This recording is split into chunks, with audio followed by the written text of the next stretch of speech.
Buenas noches.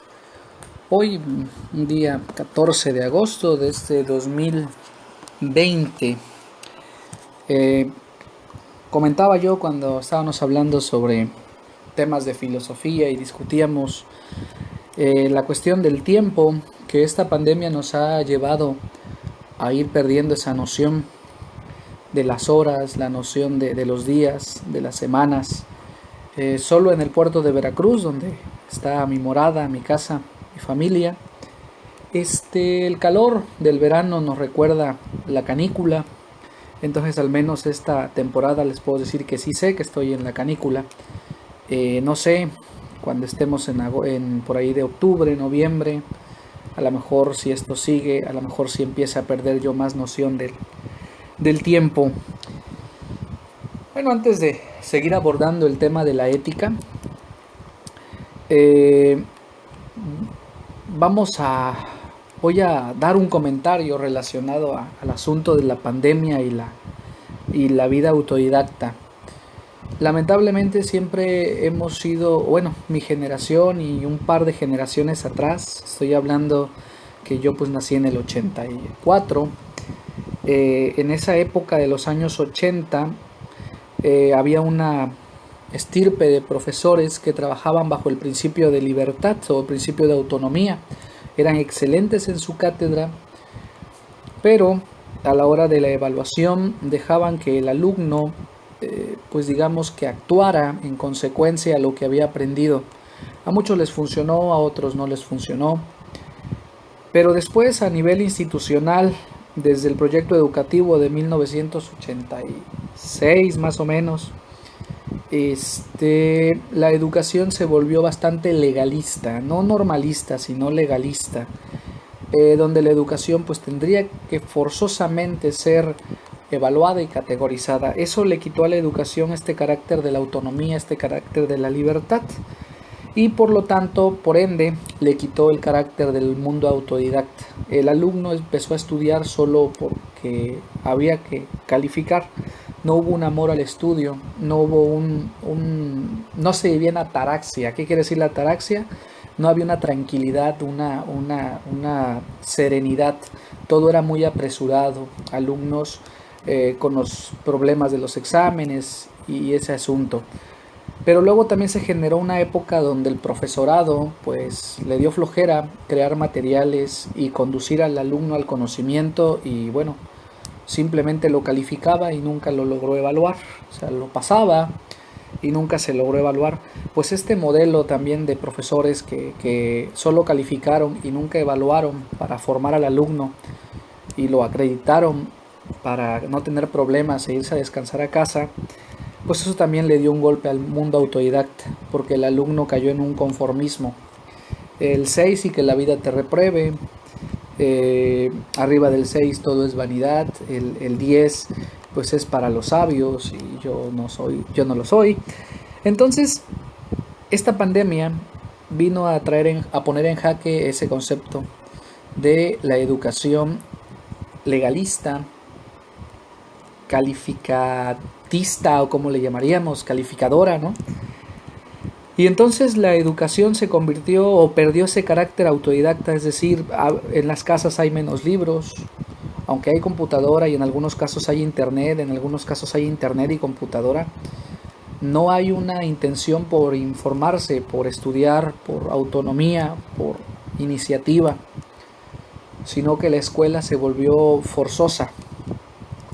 Entonces eso hoy en día nos está poniendo en problemas tanto a los alumnos como a los profesores, tanto alumnos como profesores, porque hemos visto a la educación como un proceso para llegar a algún lugar y nunca hemos visto a la educación, bueno, en estos tiempos no hemos visto a la educación como un camino que nos permitirá conocer no un lugar, sino varios lugares.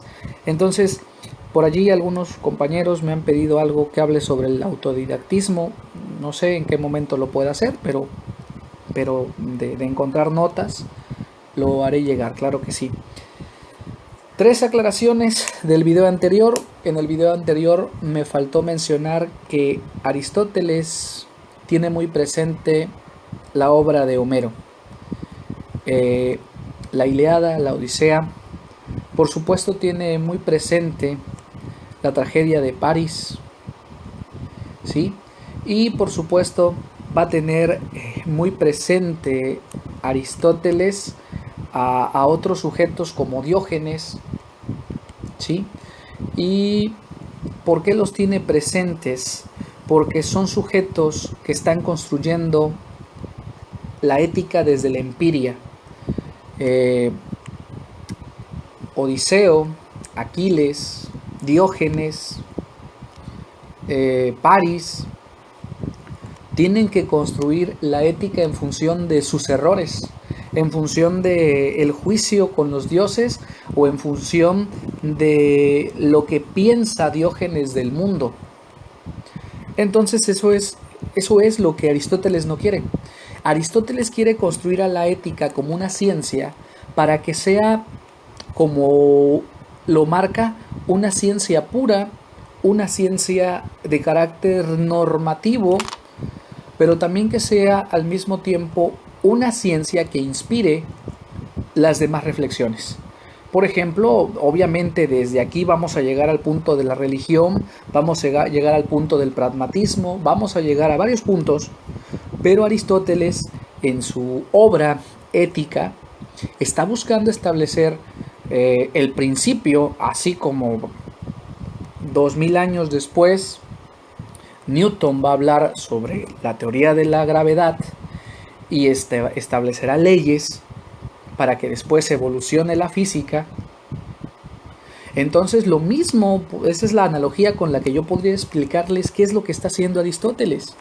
Y después vamos a encontrarnos con ya sujetos contemporáneos, Raúl Gutiérrez Sainz, con Introducción a la Ética, donde ya Raúl Gutiérrez Sainz hace una recopilación en su libro Introducción a la Ética sobre este asunto de cómo se ha construido la ética en Occidente. Bueno, en el cuarto audio voy a hacer un análisis de algunas de las obras magnas de la ética, además de la de Aristóteles. Bien, pero vamos a seguir aquí discutiendo a Aristóteles o platicando a Aristóteles. Y voy a empezar con algo que asevera Aristóteles. Dice, el buen juez es el que está instruido. Es el que conoce y el que está instruido. Es decir, la ética va a crear jueces, pero no en el sentido justo como lo decía Platón en el diálogo de Eutifrón o de la santidad. No, sino que el juez aristotélico, a diferencia del juez platónico, el juez aristotélico va a estar instruido, es decir, va a ser formado, va a tener un proceso de conocimiento teórico del bien, de la justicia y el conocimiento, por supuesto, teórico, ¿sí?, del saber. Pero ojo, porque también un concepto importante en este pensamiento aristotélico es la teoría. La teoría no es, como dicen los tontos, algo inútil. No, teoría es, en sentido aristotélico, y está en la obra de Aristóteles, todo lo que les estoy mencionando está en la obra de Aristóteles. La teoría es visión, es observación, es contemplación, es reflexión, la teoría es organización, la teoría es estructurar lo que se está viendo. En sentido estricto etimológico, la teoría es ver, la teoría es visión. Entonces, cuando se dice que el buen juez es el que conoce y es el que está instruido, Aristóteles está hablando de que el juez es un sujeto, ¿sí?, que tiene formación en distintos campos. Sabe de política, sabe de física, sabe de anatomía, sabe de medicina, sabe del conocimiento humano, porque acuérdense que Aristóteles está construyendo una teoría no para formar propiamente una sociedad, sino para constituir un pensamiento en sentido humano. En este sentido, nosotros vamos a ver que la política, la idea política de Aristóteles en ética, tiene que ver con las acciones. Es decir, el juez es un sujeto que tendrá que inmiscuirse en la política, porque es ahí donde van a analizar las acciones. Y esas acciones que tienen que ver con la política van a deconstruirse en buenas o tendientemente buenas. Explico. No está en Aristóteles la idea de acciones buenas y acciones malas, no, está la idea de acción buena, que digamos que a la primera te salió esa acción buena, como por ejemplo estudiar. Tú estudias y sacas, no sé, vamos a suponerlo así. Tú estudias, en un solo momento lees un ensayo, el ensayo de Alma de Aristóteles, y lo entiendes, es una acción buena. Pero yo, que no estoy tan dotado en el conocimiento como otro, lo leo 3 veces. Entonces, oye, la primera fue una mala lectura. No, no fue una mala lectura. Fue una acción tendiente a lo bueno, tendiente al bien. Entonces, el político no va a ser aquel que haga acciones buenas, sino aquel que además que haga acciones buenas, también ese político, también ese político va a hacer acciones que estén tendiendo al bien, que estén tendiendo a lo bueno. Oye, profesor, es que tú eres un buen maestro. No, yo no soy un buen maestro, yo soy un maestro. Y mi enseñanza está tendiendo el camino para que otros alcancen el bien. Eso es importante aclararlo. ¿Por qué? Porque el bien tiene 3 componentes según Aristóteles. El bien está constituido por la sustancia, ¿sí?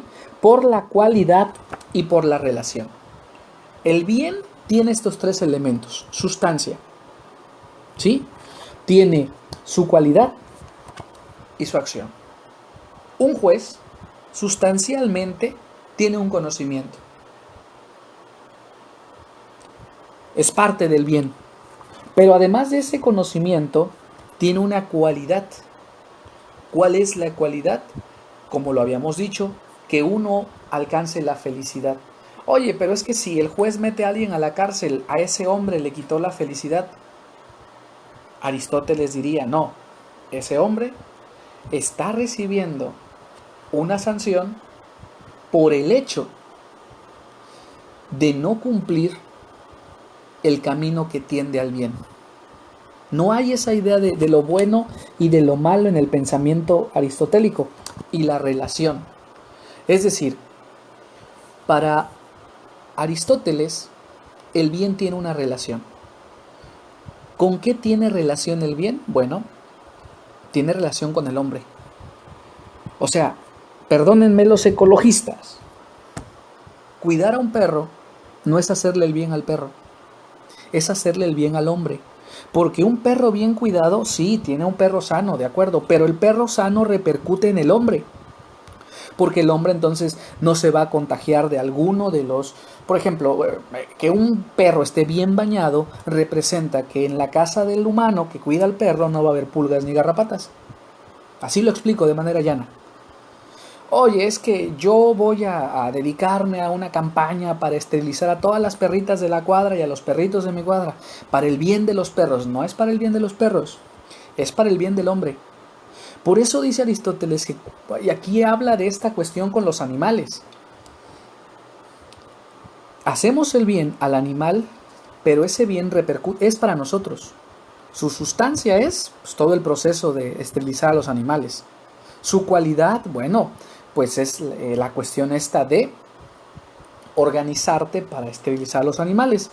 Y el tercer elemento, que es la relación, es que ese bien que se le hace al perro es un bien que en esencia es un bien para el ser humano, no es un bien para el perro. Aquí Aristóteles es muy consciente que el hombre es el responsable, no propiamente el perro, ¿no? O el animal. Entonces aquí llegamos, después de esto, a la idea de eudemonía, que es la felicidad, y voy a leerles aquí tantito. La felicidad se basa en sí misma, no necesita de otras cosas, está esencialmente constituida por sí. Explico, con este ejemplo. ¿La gente busca a Dios porque quiere ser feliz? No. La felicidad no es algo que se busca, dice Aristóteles. La felicidad es algo que se va a alcanzar pero nunca se busca. Es decir, la felicidad es algo que se va a comprender, pero no se va a ir a buscar a Dios para ser feliz. No, siendo feliz se debe buscar a la deidad.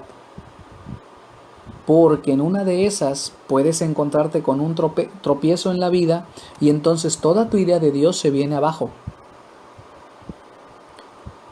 La felicidad en este sentido en este sentido la felicidad la vamos a entender como eudeumonía, es decir, como algo que ahí está, pero que debemos descubrirla o encontrar vías.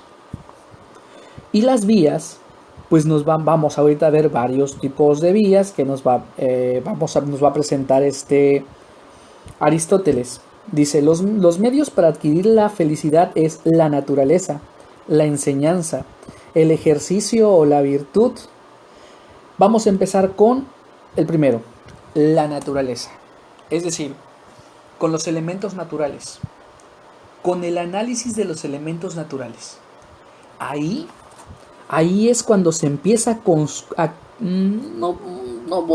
lo mejor uso conquistar para no estar repitiendo la palabra, pero se va encontrando la felicidad. Es más, se va descubriendo a la felicidad. Es decir, la felicidad, según Aristóteles, está cubierta por muchas cosas, pero la vamos a descubrir. Entonces, un primer elemento para descubrir es la naturaleza. Un segundo elemento es la enseñanza, la pedagogía. ¿Y la enseñanza de qué? Bueno, como les repito, en la obra de Aristóteles, Aristóteles está enseñando la tragedia griega, la comedia griega, la poética griega. Homero, Genofonte, no, Esquilo, está revisando a los pitagóricos, está revisando a Platón, y al revisar a Platón está revisando a otros autores que fundamentaron a Platón, ¿sí? Está enseñando los mitos. Entonces, en este encontramos el segundo elemento, la enseñanza de las cosas, la enseñanza del conocimiento va permitiendo ir descubriendo la felicidad, no encontrándola porque no está escondida, está cubierta, pero no es lo mismo estar cubierto que estar escondido. O sea, un cubrebocas no esconde la boca, no, la resguarda. Entonces el hombre empieza con la enseñanza a irla descubriendo. Otro elemento, esta es la desgracia de no estar en el aula, ¿no? Porque me perdí en mis notas, se movió la hoja por el ventilador, entonces los alumnos me dirían, profe, ¿te quedaste en la enseñanza? Bueno, pero bueno, ahorita tengo que estar atento a que no se mueva mi hoja. Entonces, la naturaleza, la enseñanza, el ejercicio o el hábito. Es decir, el hábito tiene que ser como esa constante repetición. Es decir, ir a ver a la naturaleza un día no sirve. Hay que ir 2, 3, 4. La enseñanza, hay que ir al estudio una vez, 2, muchas, para que se vuelva un hábito. Entonces el hábito, la constancia, la persistencia, nos va a permitir encontrar, obviamente, la felicidad. Luego encontramos aquí que la felicidad también puede llegar por una fuerza divina, pero ojo, en Aristóteles Dios no es el primero. Fíjense, primero es la naturaleza, después la enseñanza, después el trabajo o el hábito, después viene la cuestión de lo divino. Bueno, ¿por qué? Porque vamos a encontrar más adelante en Aristóteles un tipo de vida que es la vida contemplativa. Pero vean hasta dónde está poniendo Aristóteles esta idea de lo divino o esta idea de Dios. Lo está poniendo allá en el cuarto lugar después del hábito. Y por lo siguiente es la suerte. Lo último es la suerte. ¿Por qué? Porque más adelante en su obra Aristóteles nos va a decir que hay personas que nacieron con una gran estampa. Como por ejemplo Alejandro Magno. O sea, Alejandro Magno, hijo de Filipo, caramba, o sea, ese chamaco, cuando nació, ya era dueño de medio mundo, del medio mundo conocido en ese entonces. Eso es suerte, dice Aristóteles. Tuvo la suerte de haber llegado a esa cuna donde estaba Filipo, ¿sí? Y donde, bueno, todos los soldados de Filipo amaban a Filipo, por lo tanto amaban a su hijo y amaban en Alejandro Magno. y veían en él la posibilidad de extender sus fronteras. Entonces era amado. Por ejemplo,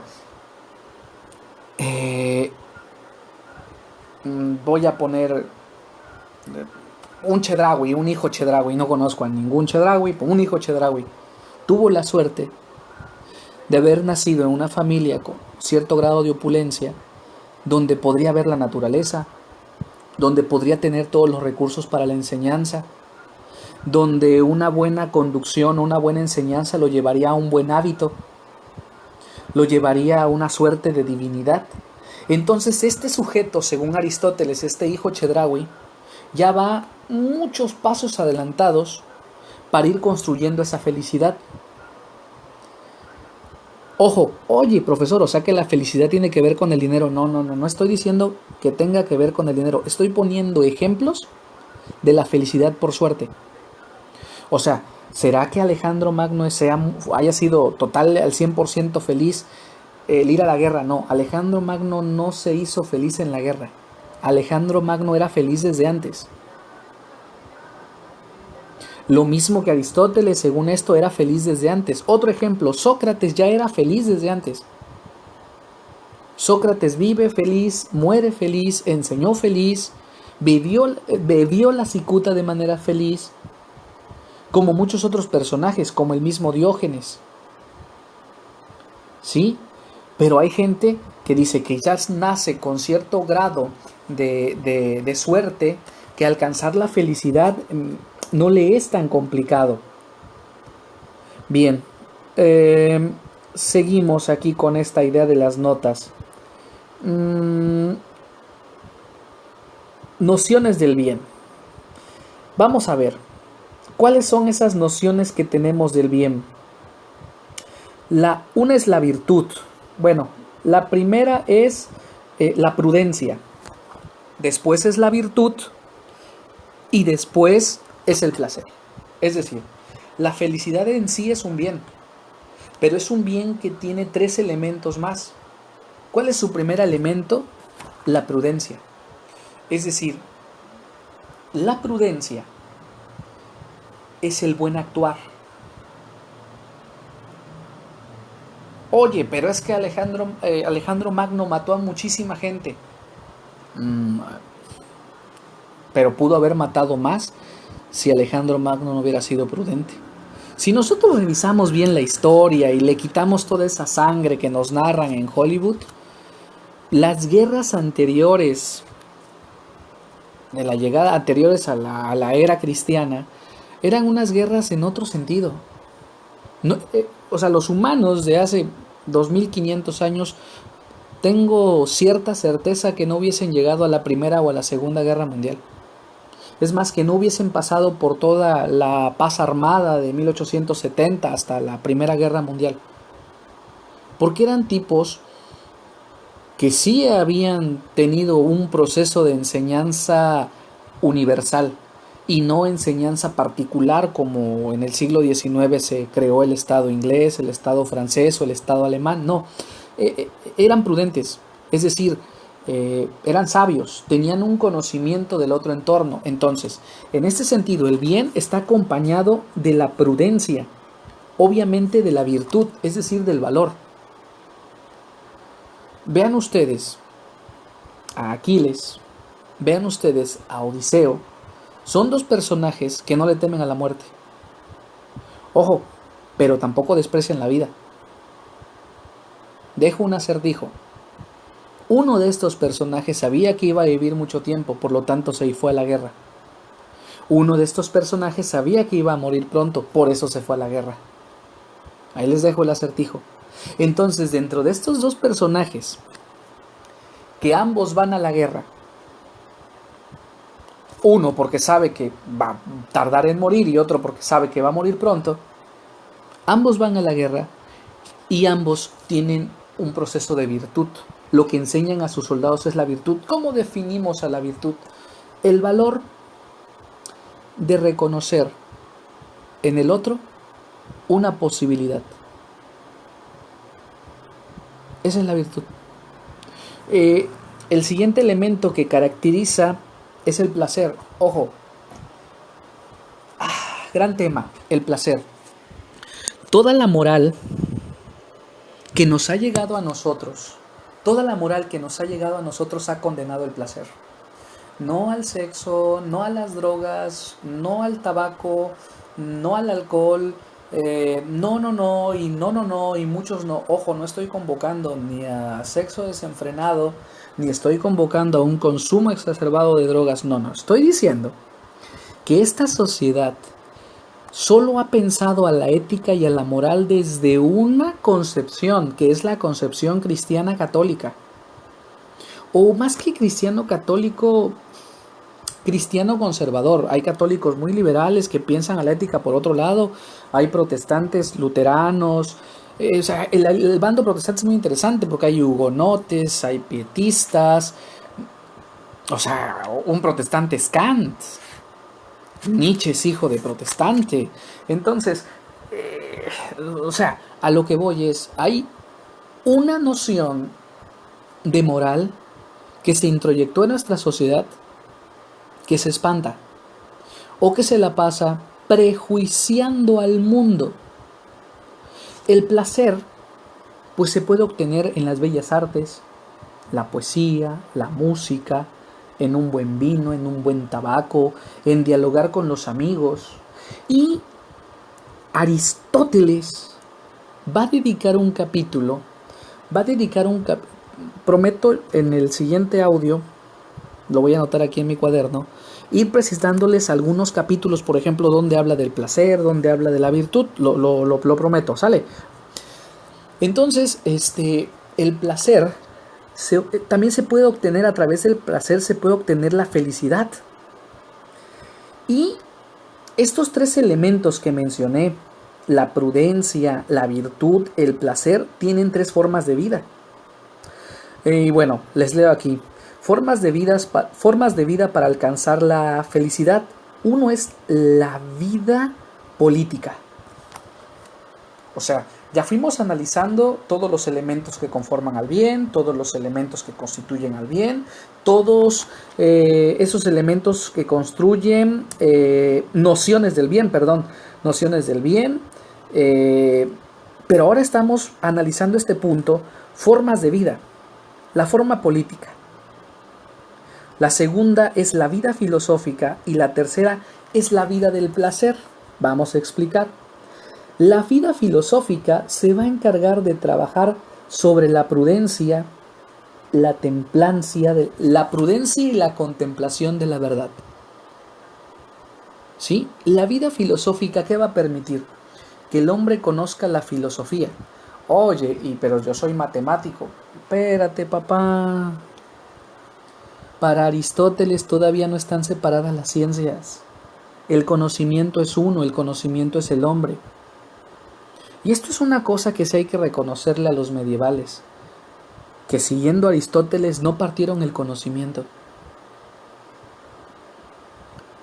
Era preciosa esa época. Lamentablemente yo tuve maestros que uno era de física, otro era de matemáticas y no sabían otra cosa. Tuve grandes profesores que sabían de muchas cosas. Iba a decir un chingo de cosas, pero no, respeto a YouTube. Un chingo de conocimiento de distintas disciplinas. Pues esa es la formación aristotélica. Es decir, la prudencia, la contemplación de la verdad se va a efectuar, se va a construir cuando el hombre, a través de la filosofía, de la vida del filósofo, trabaje la prudencia, la templanza, la contemplación de la verdad. La vida política, ¿qué se entiende? De las nobles acciones. ¿Qué es esto de las nobles acciones? Bueno, todo este trabajo, aunque está aquí en ética, lo va a desarrollar Aristóteles posteriormente en la política. ¿Cuáles son las nobles acciones?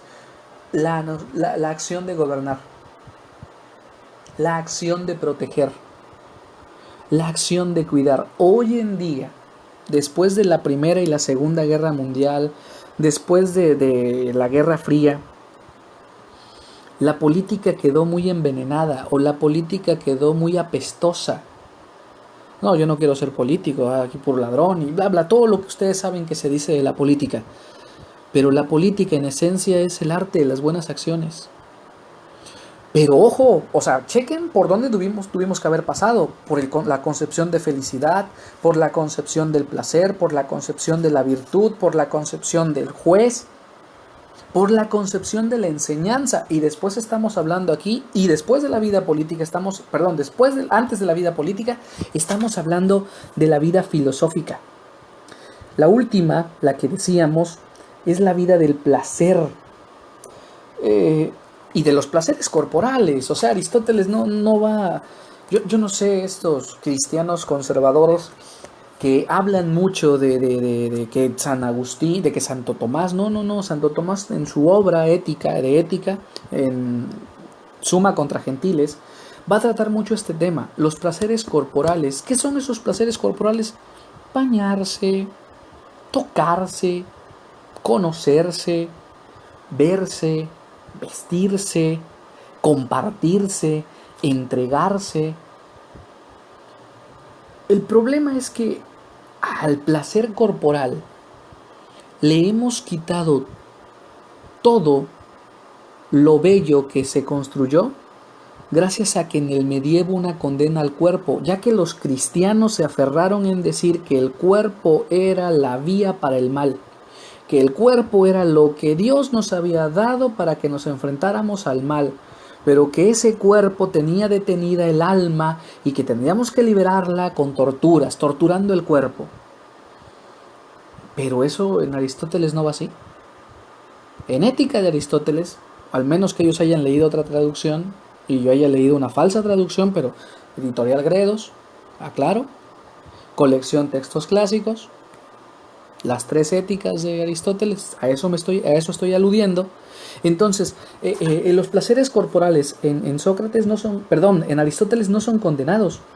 Los placeres corporales son un medio también para alcanzar la felicidad. Vamos terminando esta parte y vamos redondeando esto. Anaxágoras es citado en la obra de Aristóteles. Y se dice, pues que un hombre feliz no es aquel que nació rico, no es aquel que nació bello, que nació apuesto, sino un hombre feliz es aquel hombre que comprende el dolor o que de manera suprema o divina le ha sido dado el conocimiento de muchas cosas. Entonces, en esa noción de felicidad, yo soy feliz porque estoy fortachón, o porque está guapota, o está bien guapote, o porque está bien billetudo. No. ¿Qué quiere citar dentro del debate? Aristóteles cita a Anaxágoras. Y lo cita mencionando que el hombre feliz es aquel... a ver, se los busco. Que busca la pureza. El que participa de algo, de algún conocimiento divino. El que participa de algún conocimiento divino. No estamos hablando de Dios. Es decir, la idea de Pitágoras con respecto de los números es decir, oye, ¿cómo lograste esta definición de la noción del uno, la noción la noción de dígito, la noción del teorema, del triángulo rectángulo? Y pues bueno, decía, no, pues fue divino. Pero ¿qué significa la palabra divino? Es decir, algo que me costó. ¿Qué quiere decir eso, algo que me costó? Es algo que surgió a través de mi fortaleza de estar estudiando o de estar reflexionando. En este sentido, la ética de Aristóteles está caminando hacia un punto de la prudencia. ¿Sí? No de andar creando leyes o eslogan que condenen o que exalten, sino, como lo decíamos al inicio del video, el buen juez es aquel que está instruido. Y dice, ¿y quién es el hombre perverso? Es aquel que siendo instruido se deja convencer por cualquier tonto. Paréntesis, mucho cuidado con el periodismo. porque por aquí Aristóteles va a hablar sobre esta noción de las falacias. Hay muchos que establecen cierto marketing o ciertas eslogan en los encabezados de los periódicos para convencernos de algo, pero que ya Aristóteles a eso le denomina falacias. Y en eso vamos al siguiente video, la relación entre la ética y la lógica. Muchas gracias por su paciencia y bueno, seguimos trabajando y echándole ganas a la ética. Un abrazo.